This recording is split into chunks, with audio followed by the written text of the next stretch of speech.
Lisa, let's talk a little bit more about these allegations. There is the ex-sister-in-law talking about one of Pete Hegseth's ex-wives. There's a little bit of a wrinkle here regarding their divorce agreement that I think is worth sharing. I think it is worth sharing because based on excellent reporting by Julie and some of our other colleagues at NBC News, we now know about that affidavit that Danielle Hegseth, the former sister-in-law of Samantha Hegseth and Pete Hegseth, has given to the committee. Samantha Hegseth has not given any public statements, Katy, except for one to NBC News in which she said solely that she denied that there was any physical abuse that occurred during her marriage. She said that would be her only statement and asked us to please respect her privacy. There is a lot of room to acknowledge what else Danielle Hegseth has said in her affidavit that goes beyond and is other than physical abuse. In fact, even the things in her affidavit that sort of touch on or hint at physical abuse don't actually say that Samantha Hegseth experienced it. What she says is that Samantha Hegseth, for example, told her that she was so afraid of Pete Hegseth that at one point she hid in her closet. She also says that they had a safe word, meaning Samantha Hegseth had a safe word with some of her friends and family so that if necessary, she could develop an escape plan. And the reason that matters is because Samantha Hegseth's very carefully worded terse denial could possibly be explained by a document that I discovered yesterday. In the divorce decree from 2018 between Pete and Samantha Hegseth, there is a provision that is a very broad non-disparagement provision. I want to draw a distinction, if I can, between non-disparagement and non-disclosure.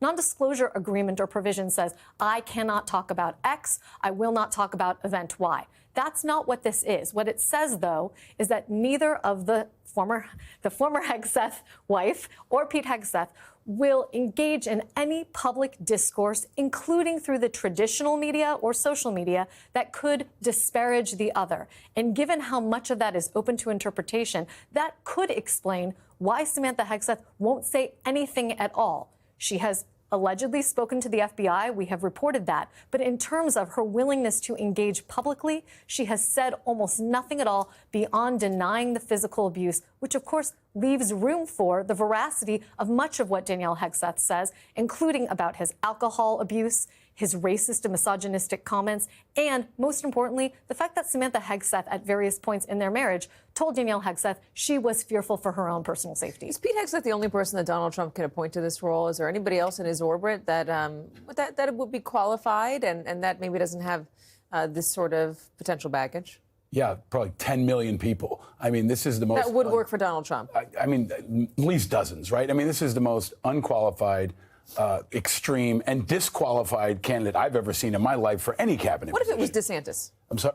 That's obviously a tremendous improvement for our national security, our troops, and our moral conscience. I mean, this guy shouldn't be running a hot dog stand. I mean, he shouldn't be a principal of your local school. I keep saying that. Would anybody who's voting tonight be okay if Pete Hegseth was going to be the principal of the school where your children go? Because this is, in my view, one of the lowest points I've seen in American politics. He's completely ridiculous at this point. And even worse, if they do confirm him, what happens if 3 weeks from now, 4 weeks from now, more stuff comes out and he's sitting as Secretary of Defense trying to deal with Putin and trying to deal with our national security threats? That becomes a bigger issue, and that's why I don't think this is over until that. Is there anybody vote. advocating to senators saying, hey, listen, I know you want to hand Donald Trump a win here, but Donald Trump can get a win with people that are still pretty aligned with him, that maybe you should go to him and say, I don't like this nominee, but I could work with a DeSantis, or I could work with a Joni Ernst, or I could work with X general or Y general. Joni Ernst would fly through. I mean, Hegseth will go down, if he goes through, as the most divisive SecDef candidate in history, right? So Ernst would fly right through, and it would be better for our national security, our stability, morale, recruiting. But it looks like they're going to push it all the way unless they pull it out in the 11th hour, because I would not put it aside that something could come out in the next 6 hours. I mean, it's been like that throughout this entire number. That you could have anything come out that's going to sway Republicans at this point. I think a lot of them are keeping their powder dry. Well, I also find that when more allegations come out, the harder the heels get dug in.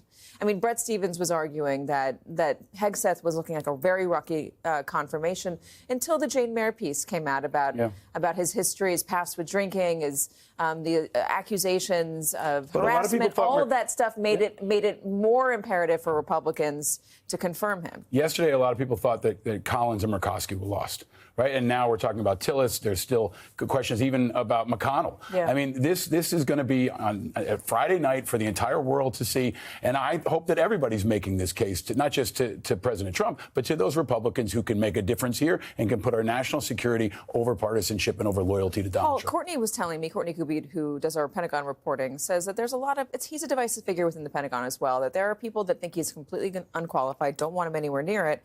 But there are also men and women in the military that like him, and they like that he has had his boots on the ground, dirt on his boots, as he had said, sand on his boots. They like that he knows what sort of ammunition goes into what sort of rifle. I mean, can you help explain that dynamic? There's people with extreme political views and lower integrity in the military, just like every other organization in America. There are plenty of Trump supporters. There are plenty of folks who think he's great because they watch him on Fox News. But almost every nominee for Secretary of Defense has had dirt on their boots, right? Chuck Hagel had 2 Purple Hearts. Lloyd Austin is well decorated. So that's just kind of a distraction here. I mean, he talks the talk, but ultimately he doesn't have what we need in terms of integrity and potential compromises to be a Secretary of Defense. I think it's absolutely shameful that we're even talking about this. Any normal time, he would be withdrawn and we'd be on to other candidates. Julie, tell me, are you hearing about others, other names that are out there, maybe some lobbying of senators to say no to this one, to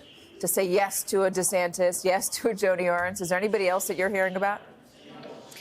Oh, man. I mean, it's definitely the names that we've been talking about. Mitch McConnell is certainly somebody. Trump is even watching himself. Tom Tillis, obviously somebody who's been telling us all week that he is looking into all of the facts. But, Katy, I've covered this building under the first Trump administration. I know how much pressure they're under. Now it is even greater when you have Elon Musk and guys threatening to throw a ton of money in their face with primary challengers. Many of these folks who are voting no or considering voting no are actually up in 2026, including Joni Ernst, including Tom Tillis, including Mitch McConnell, Collins, and Murkowski. And so this is a political calculation for them, too. And remember, they don't want to be the deciding vote on this thing, right? They either have 4 that are going to vote against him because J.D. Vance can break any tie, even if it's 3 Republicans who ultimately vote against him. And nobody wants to be that deciding vote, because what is the point of putting your neck out there just to feel Trump and his administration and his people's wrath over the next 4 years, 2 years at least in some of their cases.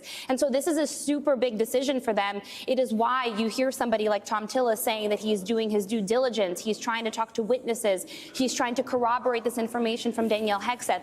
They are all seizing on that statement that she provided to us saying that there was no physical abuse, in part because Hegseth's attorney is circulating that statement to Republicans. He sent a letter to Senator Roger Wicker earlier this week, copy-pasting that email from Samantha to Courtney Kubi in her response about the physical abuse allegations, saying, look, nothing happened here. And so they're clearly under a ton of pressure here, but I know this is still a very live ball, Katy. All right, Julie Sirkin, Paul Rykoff, Lisa Rubin, everybody, thank you very much.